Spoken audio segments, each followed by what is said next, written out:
اعوذ باللہ من الشیطان الرجیم، بسم اللہ الرحمن الرحیم، نحمدہ ونصلی علی رسولہ الکریم، اما بعد۔ پروردگار عالم نے ہم کو اس دنیا میں عمل کے لیے پیدا کیا ہے۔ ہم بہت سی ایسی چیزیں ہیں جس کو حاصل کرنا چاہتے ہیں، جس چیز کی طرف جانا چاہتے ہیں، لیکن اس چیز کو حاصل کرنے کے لیے ہمیں کسی نہ کسی چیز کی ضرورت ہوتی ہے۔ مثال کے طور پہ اگر ہم کو اپنے بالکنی پہ جانا ہے، اپنے گھر کے اوپر کی چھت پہ جانا ہے، تو ہمیں ایک سیڑھی کی ضرورت ہوتی ہے۔ ایسا نہیں کہ ہم اڑ کے چلے جائیں، یہ ایک عقلی امر ہے، اس سے کسی کو انکار نہیں ہو سکتا ہے۔ تو ظاہر ہے کہ جب ہم مادی چیزوں کو حاصل کرنے کے لیے کسی نہ کسی چیز کے پیچھے جاتے ہیں، کسی نہ کسی چیز کی ضرورت پڑتی ہے، تو خداوند کریم جو سب سے اعظم اور سب سے اعلیٰ ذات ہے، جب ہم کو اس سے قریب ہونا ہوگا تو ظاہر ہے کہ ہمیں کسی نہ کسی چیز کی ضرورت پڑے گی۔ یہیں سے ایک تصور اور ایک سوال پیدا ہوتا ہے کہ وہ کون سی چیز ہے کہ جو ہم کو اپنے پروردگار سے قریب کر دیتی ہے۔ اگر وہ چیز ہمارے پاس نہ ہو تو ہم سب کچھ حاصل کرنے کے بعد بھی خالی ہاتھ رہیں گے۔ یہیں سے ایک سوال پیدا ہوتا ہے کہ توسل کیا ہے، توسل کے ذریعے سے ہم کیا حاصل کرنا چاہتے ہیں۔ پروردگار عالم نے ہم کو توسل اور وسیلے کے ذریعے اپنے قریب بلایا ہے۔ آج ہم اسی سلسلے میں بحث کریں گے، اور یہ ایک بہت اہم مسئلہ ہے توسل کا۔ عالم اسلام میں مختلف عقائد پائے جاتے ہیں، اور کچھ ایسے عقیدے ہیں، کچھ ایسے عقائد ہیں کہ جن کو تمام عالم اسلام قبول کرتا ہے۔ انہی عقائد میں سے ایک عقیدہ توسل ہے، جسے وسیلہ کہتے ہیں، کہ جس کو تمام مسلمان قبول بھی کرتے ہیں، تمام مسلمان اس کو استعمال بھی کرتے ہیں۔ اگر آپ اس کے تاریخ کو تھوڑا سا غور سے پڑھیں تو یہ اندازہ ہو جائے گا کہ تقریباً 700 ہجری تک اس عقیدے توسل میں کسی کو کسی طرح کا کوئی اشکال یا کوئی پریشانی پیش نہیں آ رہی تھی۔ ہر انسان پروردگار کی بارگاہ میں جانے کے لیے وسیلہ تلاش کرتا تھا، چاہے وہ وسیلہ اہل بیت ہوں، چاہے وہ وسیلہ قرآن ہو، یا خود انسان کے اپنے نیک اعمال ہوں۔ لیکن جب سے عالم اسلام میں ابن تیمیہ جیسی شخصیت پیدا ہوئی، جس نے نہ جانے کتنے ایسے خرافاتی مسائل پیش کیے جس کی وجہ سے مسلمانوں کے اندر اختلافات بہت زیادہ ہو گئے، اور اس کے بعد خود ابن تیمیہ کا جو شاگرد تھا محمد ابن عبد الوہاب، اس نے اس کی ترویج کی، اس کو پھیلایا، اس کی تبلیغ کی۔ تو اگر عقیدہ توسل کو دیکھا جائے تو ایک مسلم الثبوت عقیدہ ہے جس کو تمام مسلمان قبول کرتے ہیں، البتہ اختلافات جزیات میں ہیں۔ کچھ یہ کہتے ہیں کہ قرآن وسیلہ ہے، کچھ یہ کہتے ہیں کہ اہل بیت وسیلہ ہے، کچھ یہ کہتے ہیں کہ ہمارے اپنے ذاتی اعمال وسیلہ ہے۔ بالآخر ہر انسان، ہر مسلمان اس بات کا قائل ہے کہ ہم کو اپنے پروردگار سے قریب ہونے کے لیے کسی پاک و پاکیزہ چیز کی ضرورت پڑے گی۔ تو 700 ہجری تک یہ مسئلہ بالکل نہیں تھا، لیکن جب ابن تیمیہ نے اپنی کتابیں لکھنا شروع کی، اپنے افکار کو رائج کرنا شروع کیا، البتہ اس کے پشت پہ اور اس کے بیک پہ کچھ ایسے افراد موجود تھے جو اس سے یہ بات کہلوا رہے تھے تاکہ عالم اسلام کے اندر اختلاف پیدا ہو۔ سب سے پہلا مسئلہ یہ ہے کہ ابن تیمیہ کو عقیدہ توسل سے کیا پریشانی تھی، کیا مشکل تھی؟ کیا یہ ابن تیمیہ کی شخصیت کو خراب کر رہا تھا؟ ایسا نہیں ہے۔ اگر تھوڑا سا انسان غور و فکر کرے اور عالم اسلام کی تاریخ کو پڑھے تو ہر انسان یہ جانتا ہے کہ جتنی آیات اور جتنی روایات تاریخ میں اہل بیت علیہ الصلوۃ والسلام کی شان میں نازل ہوئی ہیں، یا رسول اکرم نے جو روایات اہل بیت کی شان میں فرمائی ہیں، شاید ہی کسی صحابی یا تابع یا تبع تابع کے لیے رسول اکرم نے بیان کی ہوں گی یا آیات آئی ہوں گی۔ تو یہ ایک بات سب کے لیے ثابت تھی کہ اہل بیت رسول اکرم کے بعد سب سے زیادہ اللہ سے قریب کرنے کے لیے وہ شخصیات ہیں کہ جو سب سے زیادہ انسان کو خدا سے قریب کر سکتے ہیں۔ تو ظاہر ہے کہ اہل بیت کے مقابلے میں تو کوئی شخصیتیں آ نہیں سکتی تھیں، لہذا کاذب شخصیتیں بنائی گئیں، کاذب عقائد بنائے گئے۔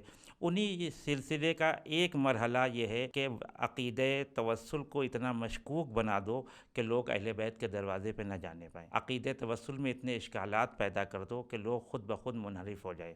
لہذا ابن تیمیہ نے کہا کہ جو بھی عقیدہ توسل کو قبول کرتا ہے وہ کافر ہے، اور نہ صرف کافر ہے بلکہ اس کے جان، مال، عزت و آبرو سب حلال ہے، اور اس مسئلے کے اوپر نہ جانے کتنے لوگوں کو تہ تیغ کیا گیا۔ تو یہ مسئلہ 100 ہجری کے بعد سے شروع ہوا، اس سے پہلے یہ ایک مسلم الثبوت عقیدہ تھا۔ اب ہم آتے ہیں اور یہ تحقیق کرتے ہیں اور جستجو کرتے ہیں کہ آیا یہ توسل جس کے سلسلے میں مسلمانوں میں اب اختلاف پیدا ہو گیا ہے ابن تیمیہ کے آنے کے بعد، اس کے معنی کیا ہیں، یہ توسل کسے کہتے ہیں، وسیلہ کسے کہتے ہیں؟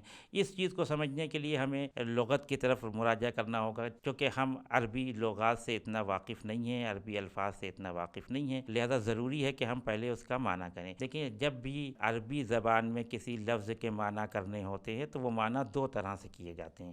ایک معنی وہ جو کتابوں میں نقل ہوتا ہے، جسے عرب کے جو فصحاء اور بلیغ افراد ہیں جنہوں نے لغت تشکیل دی ہے، جنہوں نے ڈکشنری بنائی ہے، وہاں سے اس معنی کو ہم نکالیں گے۔ تو اگر توسل کے معنی کو اور وسیلے کے معنی کو ڈکشنری میں جا کے آپ تلاش کریں تو وہاں یہ معنی لکھا ہوا ہے، جس کو بزرگان نے، برادران اہل سنت کے بزرگان نے بھی نقل کیا ہے، تشیع کے بزرگان نے بھی نقل کیا ہے، کہ کسی چیز سے قریب ہونے کے لیے کسی چیز کا وسیلہ اختیار کرنا۔ مثال کے طور پہ اگر ہم کو اپنے گھر کی بالکنی پہ جانا ہے، اس سے قریب ہونا ہے، تو جو چیز ہم وہاں تک پہنچنے کے لیے استعمال کر رہے ہیں وہ وسیلہ ہو جائے گا۔ جیسے سیڑھی ہے، بغیر سیڑھی کے تو ہم اوپر نہیں جا سکتے، تو یہ جو سیڑھی ہے یہ مصداق وسیلہ ہے لغت میں، کہ جو انسان کو کسی چیز سے قریب کر رہی ہو، یہ لغت کے معنی ہے۔ تو لغت کے معنی ہو سکتا ہے کہ بہت دقیق ہوں اور لوگ اس کی طرف متوجہ نہ ہوں، لیکن لوگ جو اپنی زندگی میں معنی کو استعمال کرتے ہیں اس کی طرف متوجہ ہونا بھی ضروری ہے۔ اس کو اصطلاحی معنی کہتے ہیں، یعنی عام زندگی میں لوگ کیا استعمال کرتے ہیں اس کے معنی۔ عام زندگی میں لوگ وسیلہ کسے کہتے ہیں؟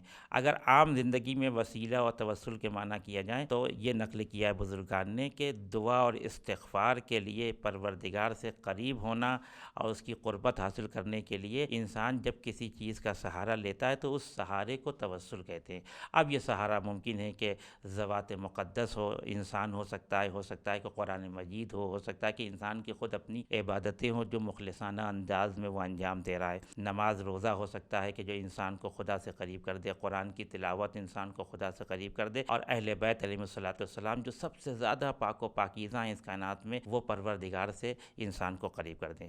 تو لغوی معنی اور اصطلاحی معنی دونوں میں قربت کا تصور پایا جاتا ہے، کسی چیز سے قریب ہونے کے لیے انسان کسی چیز کو استعمال کرے۔ وہ افراد کے جو اس بات کے قائل ہیں کہ توسل باطل ہے اور بدعت ہے اور شرک ہے اور جو اس کو انجام دیتا ہے وہ کافر ہے، ان کو غلط فہمی قرآن کی بعض آیات سے ہوئی ہے۔ اب بعض آیات کو بھی انہوں نے توڑ کے پیش کیا ہے، نصف آیت کو پیش کیا۔ اگر پوری آیات کو دیکھا جائے تو اس میں کسی طرح کی کوئی مشکل نہیں آئی۔ مثال کے طور پر سورہ جن کی آیت نمبر 18 جس میں پروردگار کہتا ہے فَلَا تَدْعُوا مَعَ اللَّهِ أَحَدًا، اللہ کے ساتھ کسی کو نہ پکارو۔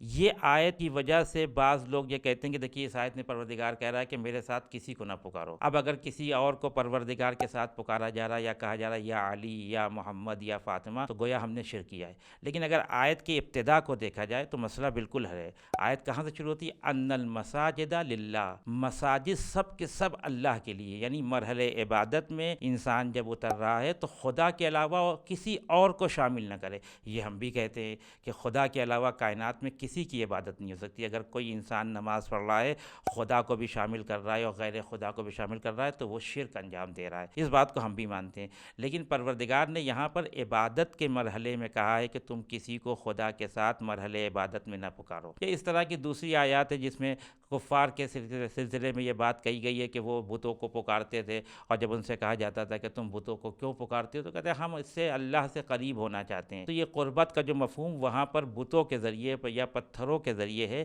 وہ باطل ہے، اس کو ہم بھی قبول کرتے ہیں کہ یہ پتھر، یہ چیزیں بے جان چیزیں جن کا کوئی اعتبار نہیں ہے، نہ قرآن میں اعتبار ہے نہ حدیث میں اعتبار ہے، ان چیزوں کے ذریعے سے ہم پروردگار سے قریب نہیں ہو سکتے۔ پروردگار سے قریب ہونے کے لیے ضروری ہے کہ جو چیزیں ہم کو خدا سے قریب کر رہی ہوں وہ خود پاک و پاکیزہ ہوں اور ہم کو بھی پاک و پاکیزہ بنا کے پروردگار سے قریب کر دے۔ لہذا تین چیزیں مصداق کے طور پر ہمارے پاس موجود ہیں۔ خود انسان کا اپنا مخلصانہ عمل، چاہے وہ نماز ہو، چاہے وہ روزہ ہو، چاہے وہ صدقہ ہو، ہم اس بات کو قبول کرتے ہیں کہ یہ بہترین وسیلہ ہے انسان کو خدا تک پہنچانے کا۔ دوسرا مرحلے میں قرآن کو ہم وسیلہ مانتے ہیں، قرآن بہترین وسیلہ ہے پروردگار کی طرف جانے کا اور پروردگار سے قریب ہونے کا۔ اور تیسرا اور آخری مرحلہ وہ بعض ایسی ذوات مقدسہ کہ جو پاک و پاکیزہ ہیں، اور ایسی پاک و پاکیزہ ہیں کہ جن کی طہارت کا اعلان پروردگار نے قرآن مجید میں کیا ہے۔ پروردگار کہتا ہے انما یرید اللہ لیذھب عنکم الرجس اہل البیت ویطہرکم تطہیرا، کہ اہل بیت ہم نے آپ کو اس انداز میں پاک و پاکیزہ بنایا جو حق ہے۔ تو جب انسان خود پاک و پاکیزہ ہوگا تو وہی انسان پروردگار تک دوسرے لوگوں کو لے جا سکتا ہے۔